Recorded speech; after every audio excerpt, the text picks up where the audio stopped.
Welcome, everyone, and I will start by saying Nancy Morejón really does not need an introduction. She is a giant in the Cuban literary landscape.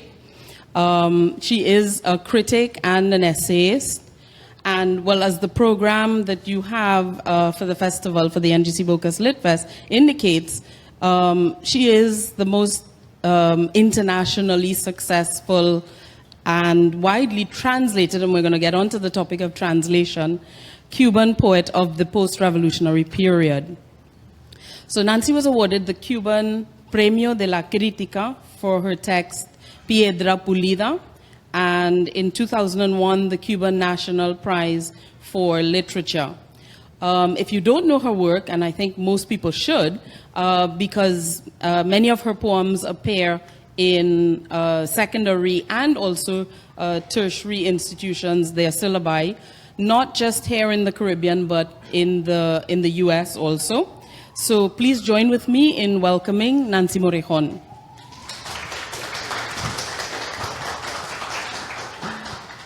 So as we had said, I'm going to turn the mic over to Nancy to begin, because we wanted to start with a reading, a few words from her, and then get into some conversation.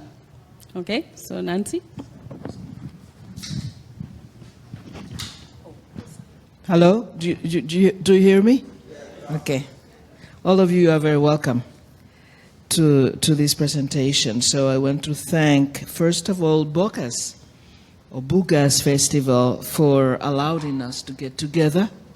It's a very important gathering in the sense that they are really open to all the facts that make possible the existence of the word, not only the written word, but the oral word too, which we praise. And first of all, I wanted to thank all the staff, especially Marina Salangi Brown, Nicholas Laughlin, Crystal Smart, Muriel Forbes, everyone who have been very, very warm to us and to all writers. But the first thing I want to do is just to give thanks to our memory who began with people like John LaRose and Andrew Solke in London.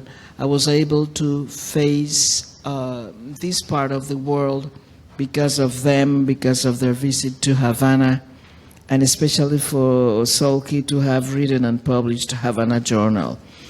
And secondly, I would like to tell you that I'm really excited and happy because all these things are happening through the goodwilling of the Bocas Festival.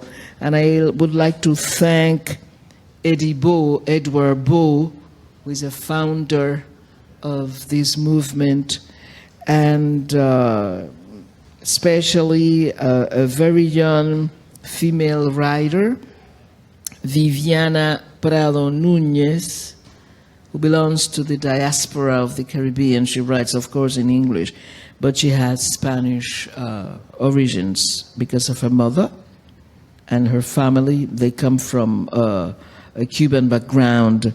And I would like to thank her. She's only 18 years old, and she has published this novel, awarded in the frame of the Bocas Festival. I have to apologize because you all know I'm a Spanish-speaking person, not an English one, but I accept other languages because other languages of the Caribbean, we are a Babel Tower, and myself, I have been given the service of translating from French, from English, in order to, to get together. So I will be reading my poems, and then we will start talking about translation, talking about literature and everything.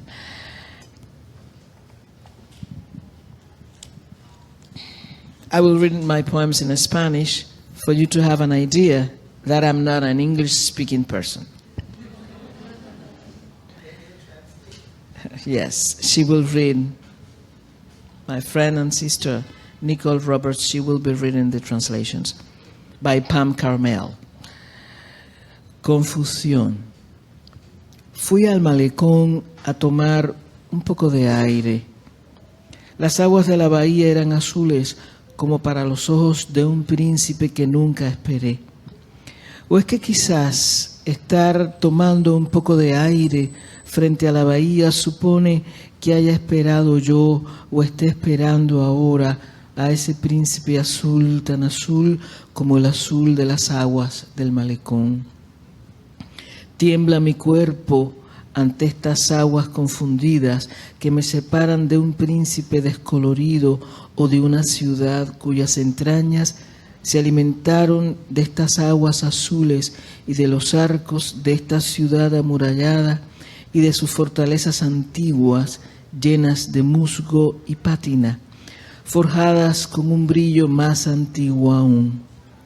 Se estremecen mis uñas garabateando un nombre impronunciable sobre la piel de este muro levantado entre mis uñas y las aguas azules que parecen mecer una suerte de memoria confusa de ánimos desterrados que llegaron de alta mar al fondo fiero de estas aguas azules que contemplo sin apenas saber si vendrá ese príncipe de color desteñido proveniente de una ciudad como la mía, hecha a imagen y semejanza de la mía, que no es otra quizás que la mía, envuelta en la aureola de un príncipe falso pero azul.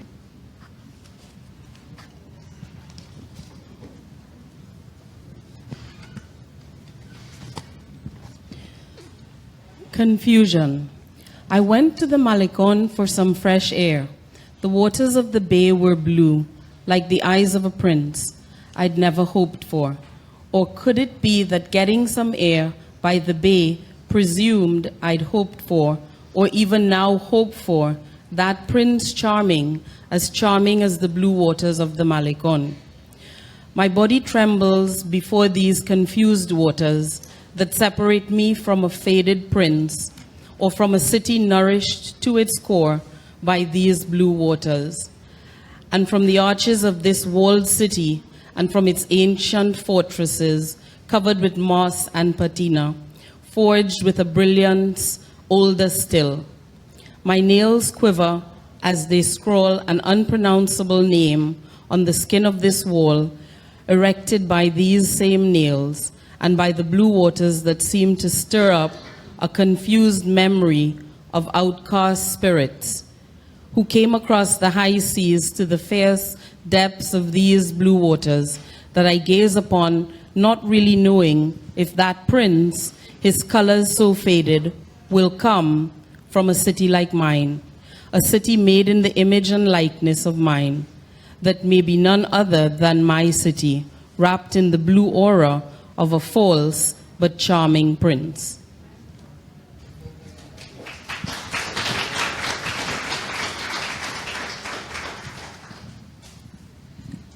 Dibujo. En las afueras de la ciudad hay un camino estrecho y polvoriento, seco, extrañamente seco, y por ello mismo el polvo es más fosforescente, un polvo seco que se apega a los humores del cuerpo. Una jungla adversa aparece. El poeta la divisa, o mejor dicho, quiero decir, divisa a la negrita escuálida que se agarra al tubo de la Ruta 7 como queriendo resistir todos los embates de este momento, resistiendo a los golpes mortales sin más ni más. Yo hablaba de una jungla adversa y me faltó decir que es verde, de un verde botella, de un verde mar, de un verde agua, de un verde cauce, monte de cristal verde ahumándose. Aún así, San Francisco de Paula, has entrado en mi corazón en tu rara presencia y tu follaje intenso de invernadero que me recuerda la aspiración precisa de Ernest Hemingway, quien tal vez vio en tu espesura un remedo de los bosques de Michigan. ¿Cómo serán los bosques de Michigan? Se pregunta la negrita escuálida que se desplaza para tomar un asiento libre, el único asiento libre de todo el mediodía. La pregunta es ociosa porque los verdes de San Francisco de Paula los sustituyen y los vencen en su fulgor manifiesto. El asunto es que este es un dibujo, casi un daguerrotipo. El universo de Hemingway y el de la negrita son diferentes, pero han transcurrido en un mismo escenario terrestre, donde lo que cuenta es el deseo de vivir a pesar de.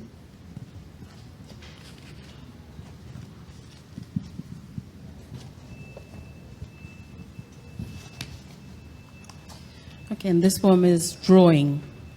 On the outskirts of the city, there's a narrow, dusty road, dry, so strangely dry the dust glows phosphorescent, a dry dust that sticks to the body's humors. An unyielding jungle comes into view. The poet spots it, or to be clear, I should say, he spots the scrawny little black girl who holds tight to the number 7 bus, just trying to endure the pounding she's taking right then, enduring mortal blows, nothing more. I was talking about an unyielding jungle and failed to mention that it's green, bottle green, sea green, aqua green, river green, a mountain of green glass filling with smoke. Even like this, San Francisco de Paula,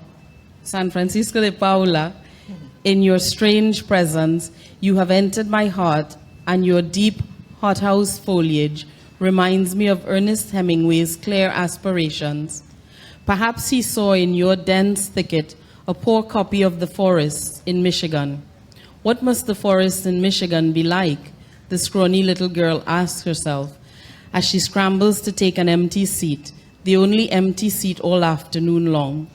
Her question is pointless, since the greens of San Francisco de Paula crowd out those forests and outdo them with their glaring splendor. The fact is, this is a drawing, almost a daguerreotype. Hemingway's universe and the little black girls are different, but they've played out on a similar earthly stage, where all that counts is the desire to live in spite of it all. ¿Pasamos a preguntas? No, como faltan, sí, como tú creas, no sé. Si sigo leyendo o si ellos quieren hacer preguntas. Yes. Okay, so Nancy does have some more that she wants to read, but I'm going to take a little break to ask about race as a starting point. You know, Nancy, a lot of people, I think especially here, feel that race is perhaps lesser than it is in the context of the United States. But I noticed that you've touched on race in some of your poetry. So I'm wondering how important is your race and heritage to you and specifically to your work? Very important. It is very important. Even in our times, you know, I think there's a big difference between race and ethnics, but they go together, like birds of a feather that fly together. It's important. So in the case of literature, we have had a great tradition in Cuban literature, written in Spanish, of course, since 19th century, where we did have a great movement of writers that, in a way, wrote novels, wrote fiction against the traffic of black slaves, which didn't mean that they were against slavery. There is a great difference between the human traffic of the time, which was the slave traffic and the final struggle for, getting the freedom of those slaves and to be against slavery. But anyway, it was important that those writers that came from, let's say, middle class or whatever, they did have the willing of denouncing the disease, the illness of slavery in our society. So I think this is really important. So in 20th century, in the case of poetry, we did have a wonderful man, an icon, whose name is Nicolas Guillen. Many of the poems I have written and published on race and Cuban, Afro-Cuban background, whatever, they are poems framed in the tradition of Nicolas Guillen. So the subject is all over my poems. Some of my poems devoted to that issue are very well known. They are translated, and in the case of I Love My Master or Black Woman.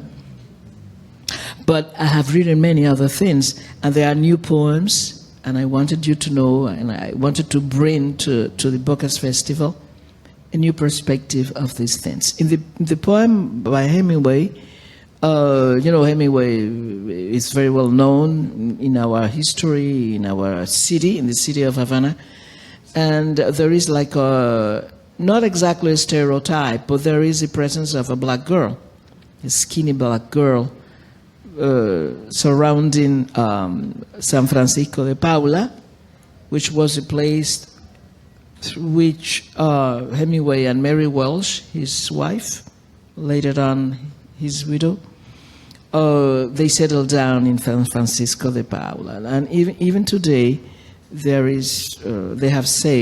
restored the Finca Vigía, which is a very beautiful farm, a little bit in a town called Cojimar, which inspired Hemingway to write The Old Man and the Sea.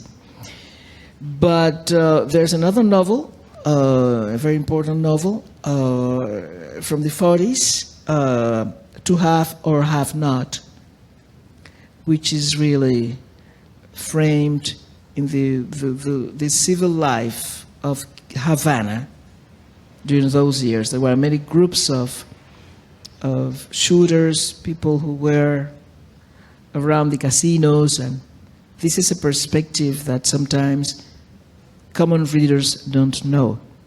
It's an antecedent of The Old Man and the Sea, whose character, his protagonic character is Gregorio, a fisherman, and it's placed in a fisherman town, Cojimar, very famous also.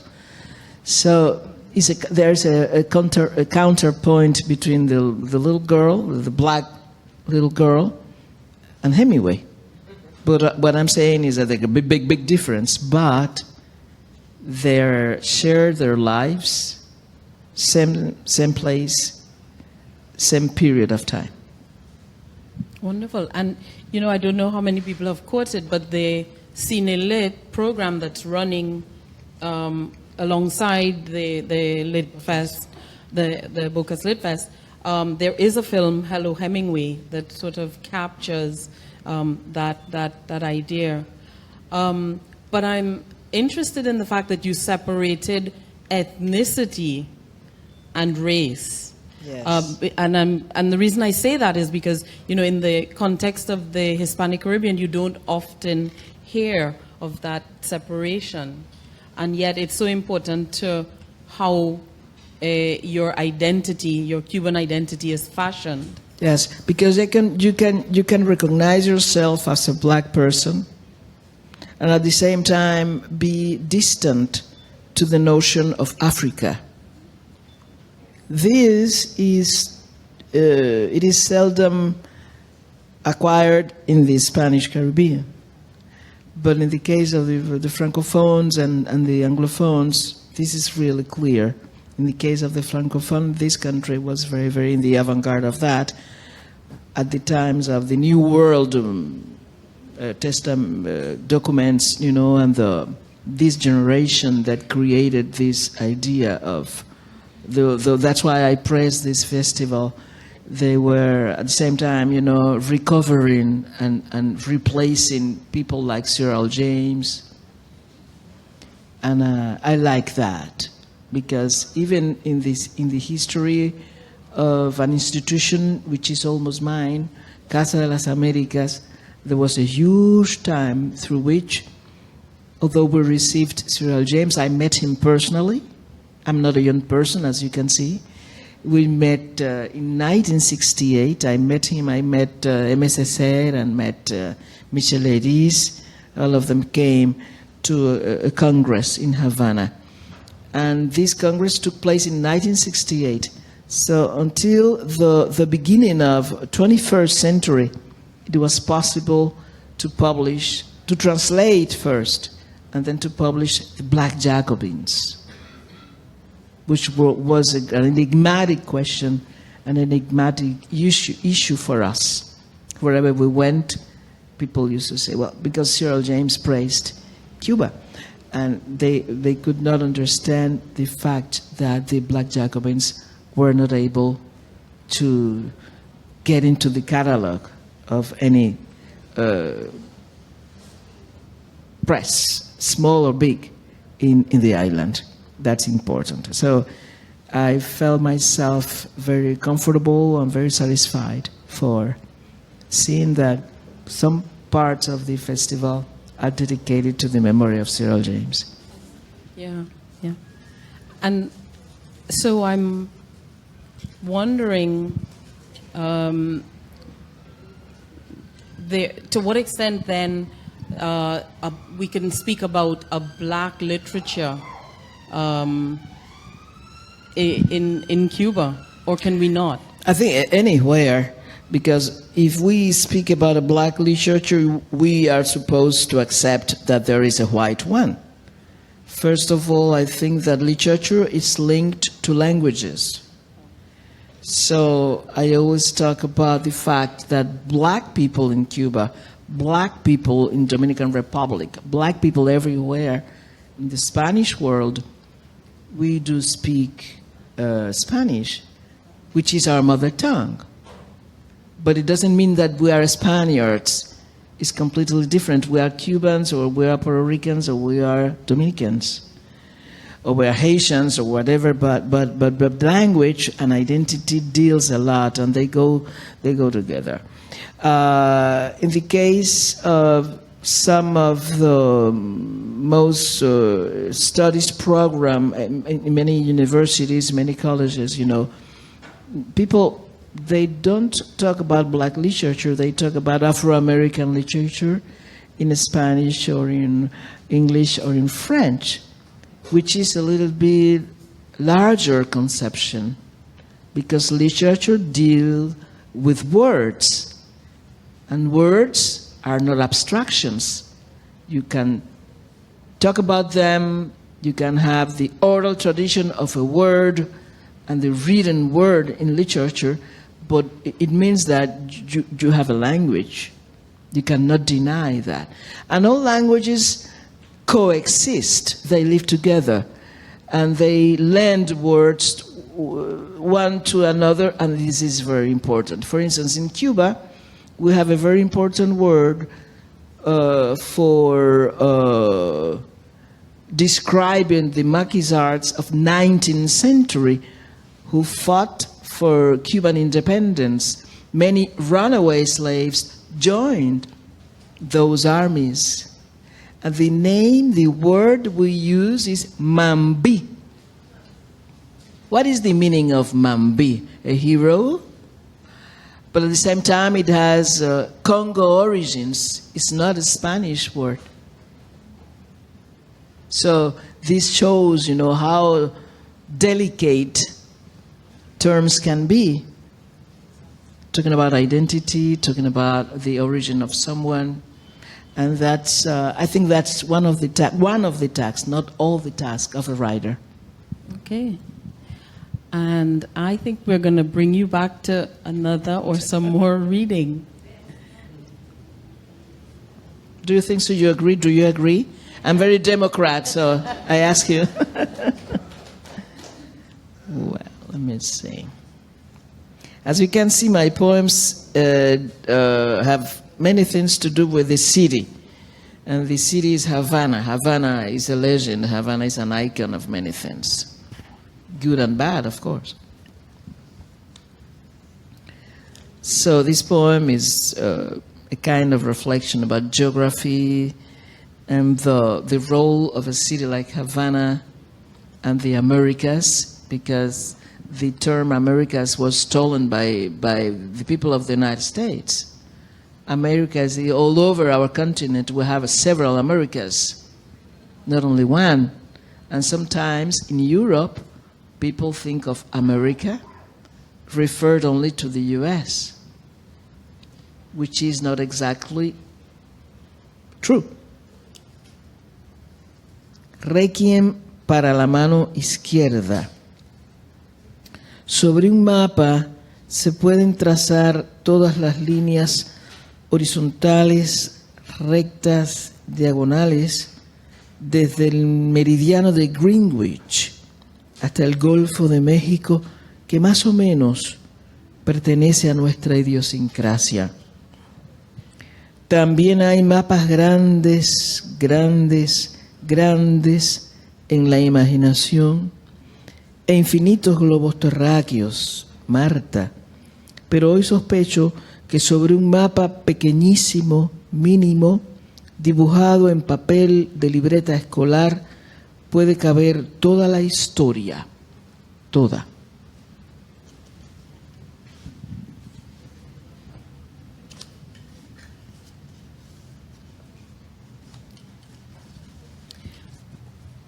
So this poem is Requiem for the Left Hand for Marta Valdez.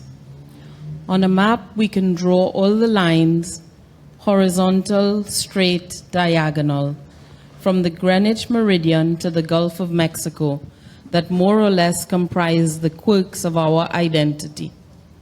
There are also maps so large, so very large in our imagination, and globes that go on forever, Marta. But today, I suspect that on a very small, minute map, sketched on a piece of notebook paper, we could fit all of our history, all of it.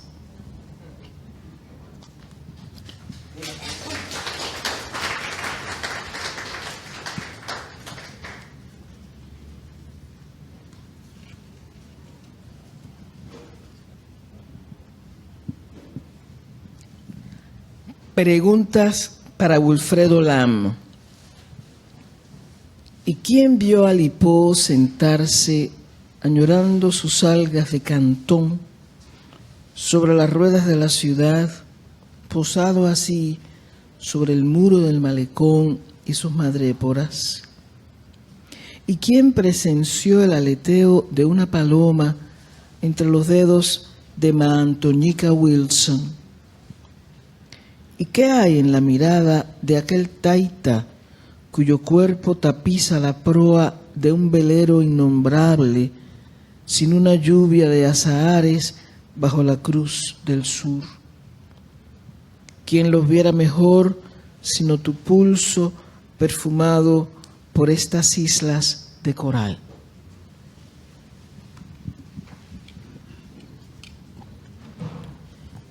Questions for Wilfredo Lam.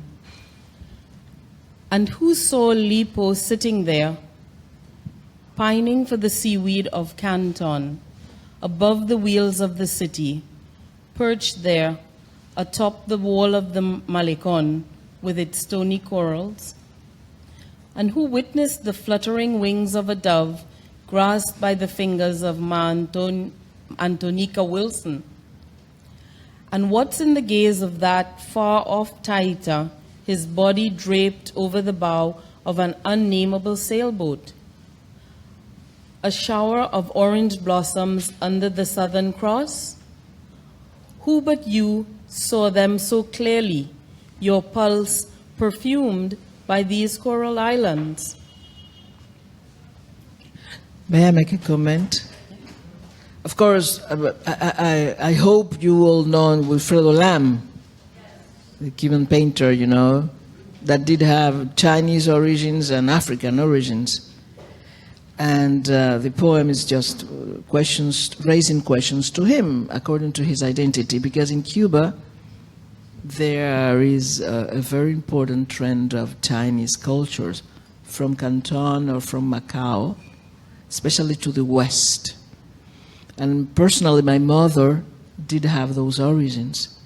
My mother was a light-skinned mulatta with her eyes very Chinese.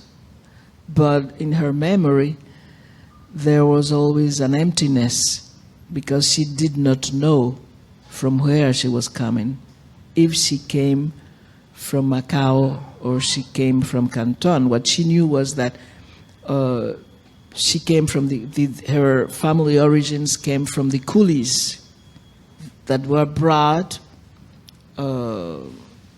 deceived, because in a way it was the way the crown, the Spaniard crown, brought slaves without being slaves.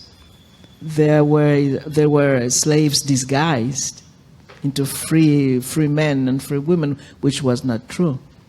So the presence of Chinese in Cuba called all of them coolies, C-O-O-L-I-E-S. It's a very bitter chapter, very linked to the slaves and the barracks, and they got together. For them, they were able to get together and to make couples and make this transculturation process, which is very, very, very large and deep.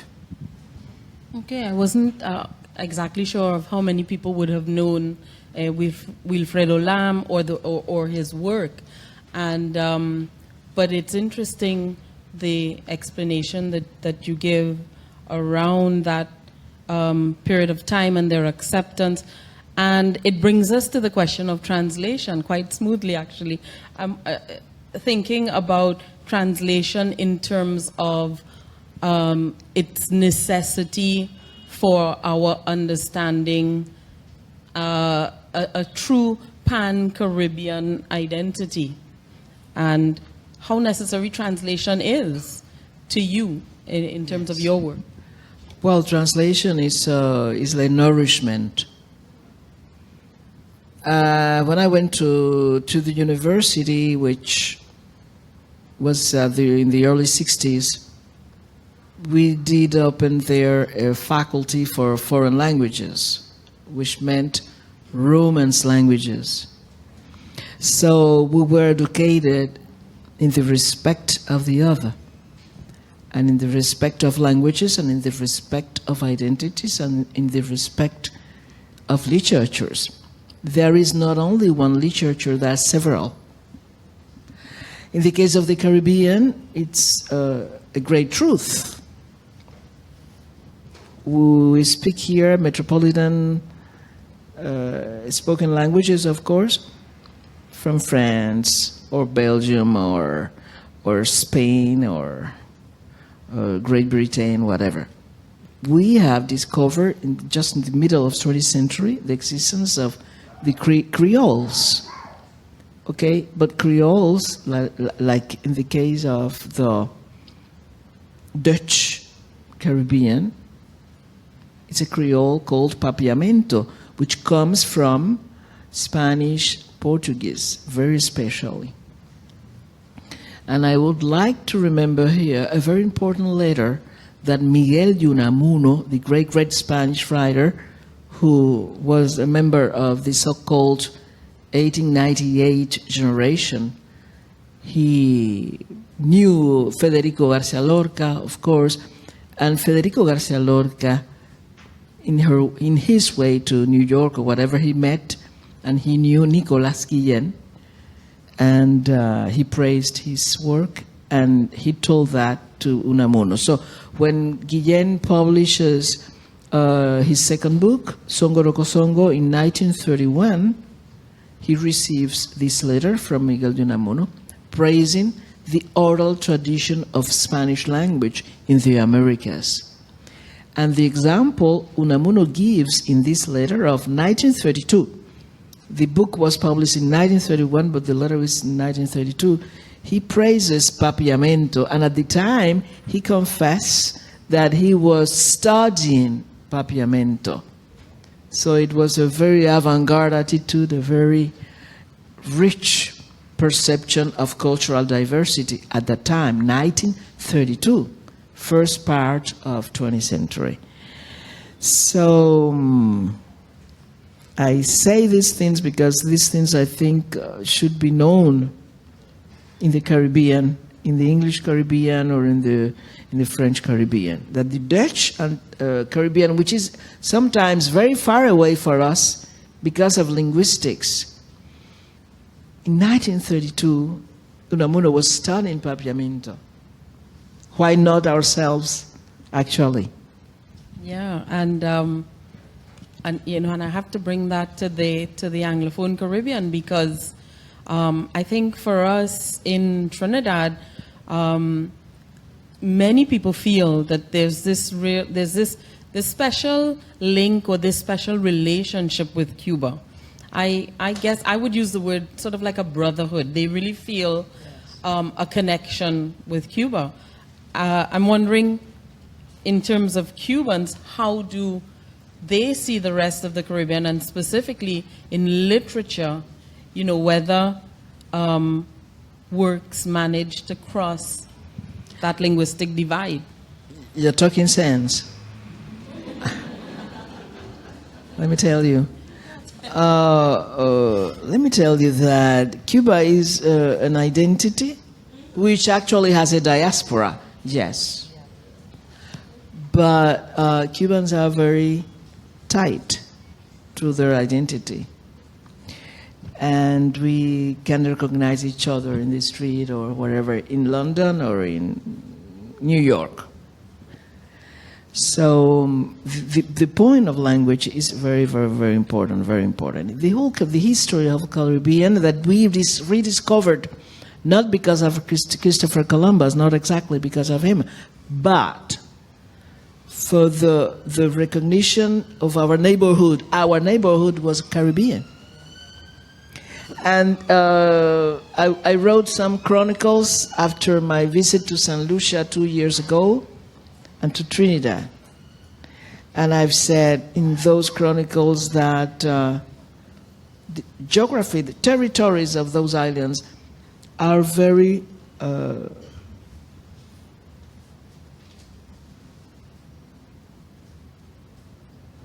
characterized by Spanish names.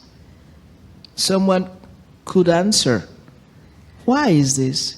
Because those English-speaking islands, actually, their past, their history, were in the hands of the Spaniards, who were the first who settled down in the continent, which means that Jamaica was to be Spanish, and in a way, Trinidad also.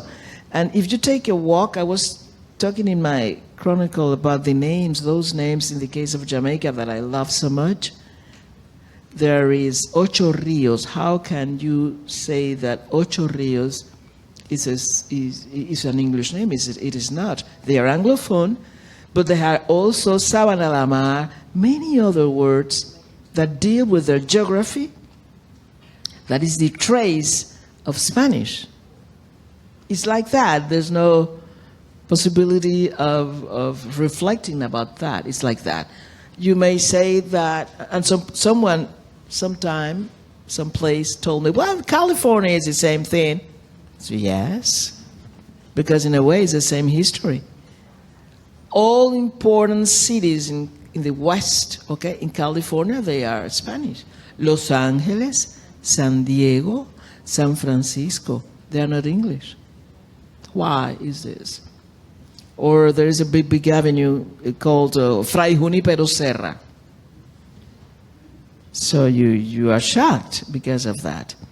San Lucia has many Spanish names, so also, but they have much more French, which talks about the history of our lands, our identity.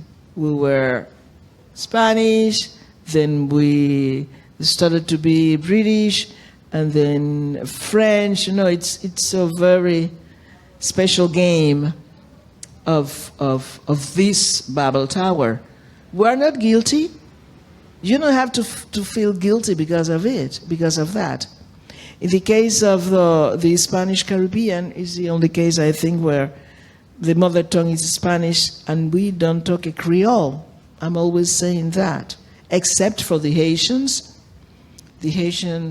migrations that settled down in the eastern part of the island for sugarcane fields, for the base of the Sierra Maestra.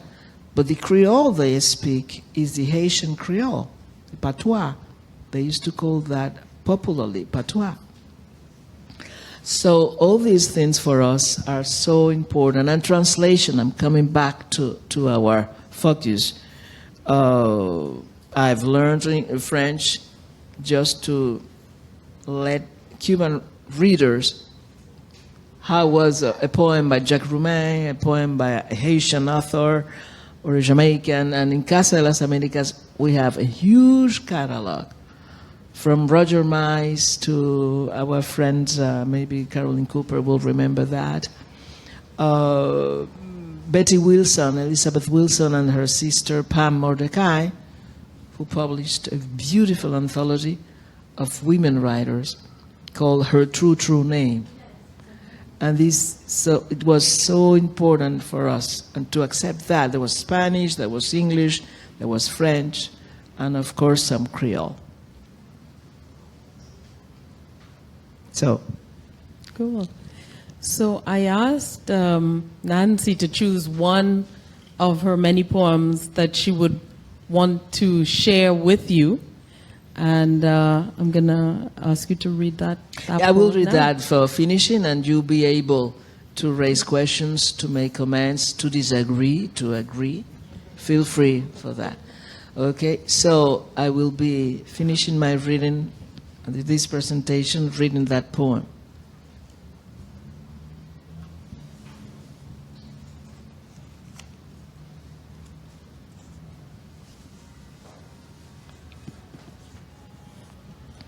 Cantares.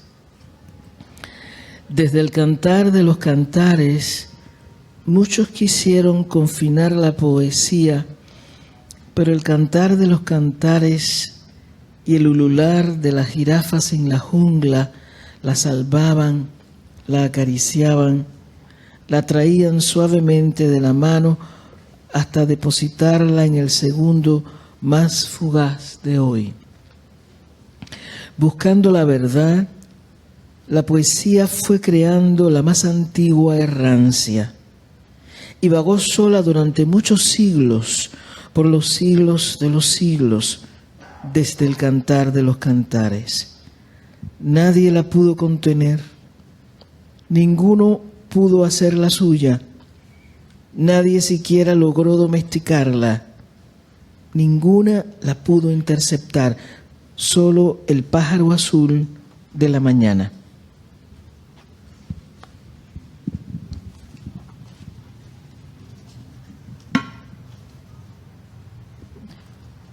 Song.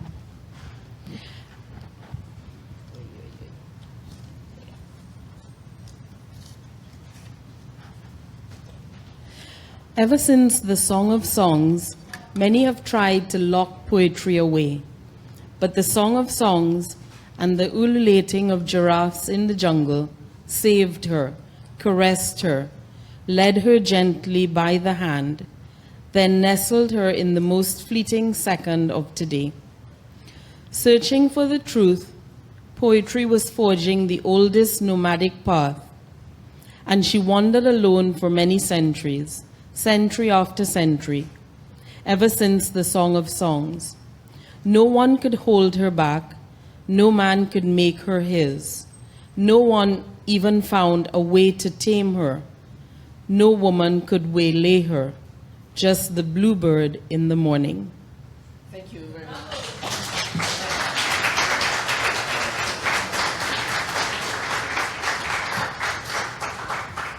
Thank you. So we do have time.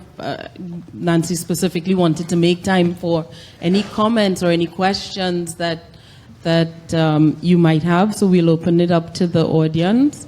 So we'll start at the back here and then take this one and we'll move on.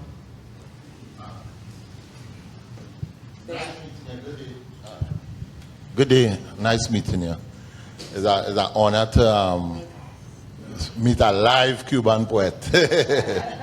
But I had this question for the longest one. I wanted some Cuban person to answer it, especially someone in poetry like you.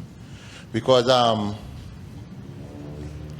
I'm very familiar with the works of Nicholas Guillen, okay? Thank you.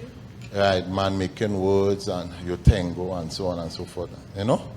And I also read some Neruda, Chilean poet Neruda, Pablo Neruda.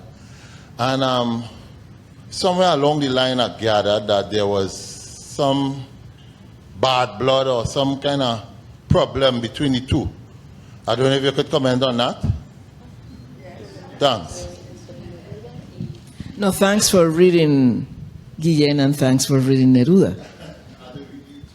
But you know, writers are not only writers, they are human beings. Which means that characters, personalities, so they were very close friends, especially at the time of the Spanish Civil War. In 1936, 1936 is the year that Lorca is killed. And 1937, Alberti and many others, José Bergamín, many others, Spanish writers, they organized a huge conference, still remembered, on the issue of Spain and Nazism, everything. The counterpoint, let's say, of the two of them is that both of them were militant ever since. And there was a process in Cuba, and there was a process in Chile. I visited Chile for the first time 2 years ago, never before. So Neruda publishes his autobiography called Confieso que he vivido. I cannot recall exactly the translation of that. Huge memories of his time, where he reacts against a letter that was written to him by other writers, Cuban writers. In this list of Cuban writers that reclaim him something of visiting the U.S. colleges or U.S. universities, what I know is that Nicolas Guillen never was. He never signed that letter. But you know, confusions are confusions and options are options. When Nicolas in the early 80s, he publishes his memories, of course he reacts of the statements of Neruda in his biography, denying that, and he makes a joke on the title of the book, which is, I confess that I have been drinking, because it's a game of words. Confieso que he bebido instead of confieso que he vivido. I'm not able, I don't have the right to give an opinion about that, because you read the biography, you have your own. It's like if I raise the question to yourself, to ask you, which one do you prefer? It's nonsense. It's a chapter of their lives, and we have to respect their memory through those chapters, but it's not our business. What we need to know is that they are a very important poet for Spanish-American poetry. At the time they started to publish, there was not a Latin American avant-garde. They created the path for that Latin American avant-garde. And we have to remember them through the best writings, not through quarrels. Wow.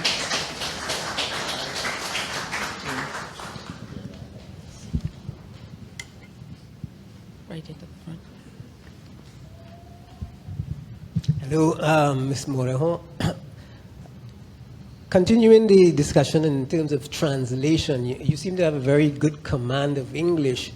So, and even, especially for poetry, I would say, even in the original language, there would be some question of interpretation. So I wonder why you don't read your own poetry in English. Why? Not that I have any problem with this. Very interesting point, and in the frame of this festival, which respects a lot and praises word. I started to learn English when I was 9 years old. So, children have a very special grace to learn languages. And from them, I entered into school, then to the university, before senior high, whatever. But my inclination to translate begins with the history of Cuban awareness of belonging to the third world, which is a term by Frantz Fanon. Che was the man who made possible the publication of The Wretched of the Earth, Black Skins, White Masks, all of that was published. No, first he translated. The people, we had to translate from French into Spanish. So I started as a teenager, as a young person, in helping to translate from French and from English. Later on, in the early 70s, Alejo Carpentier brought the books by a very wonderful Italian poet, Cesare Pavese, in a book called Oficio de Poeta. How can we translate that? Poet's craft. He made great contributions into the unity of Italian languages in Italy. They had several. And Pavese was very devoted to spoken language that at the time were conceived as dialects. Himself was against the word. Myself, I did, more or less. I don't think there is a better language or a better culture. No. All cultures are good. They are their cultures. And all languages are languages. And we have to respect those languages. So he wrote wonderful books.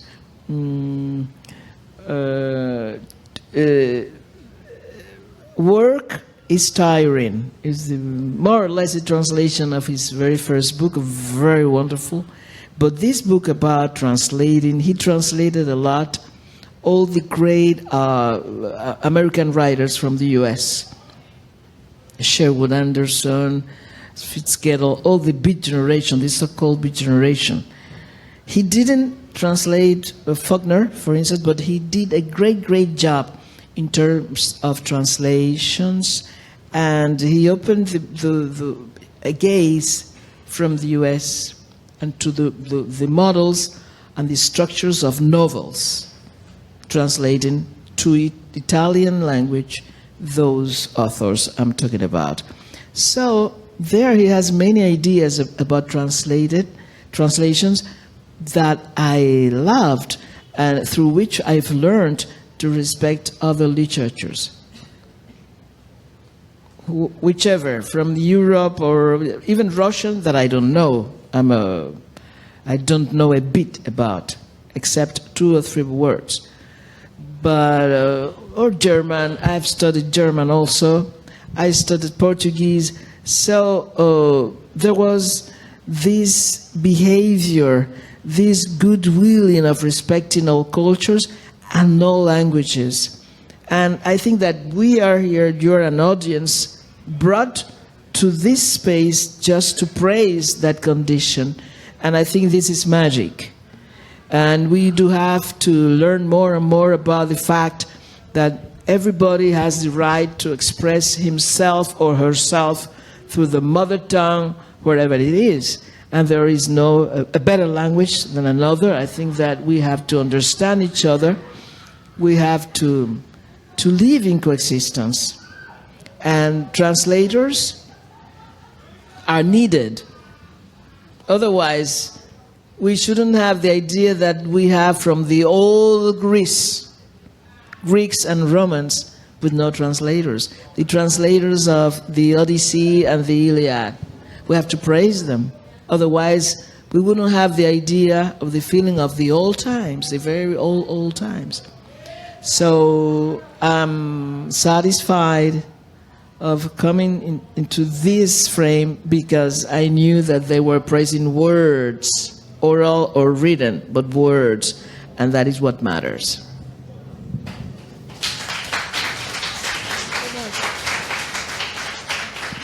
Well, I think that was a wonderful response. Thank you so much, Nancy.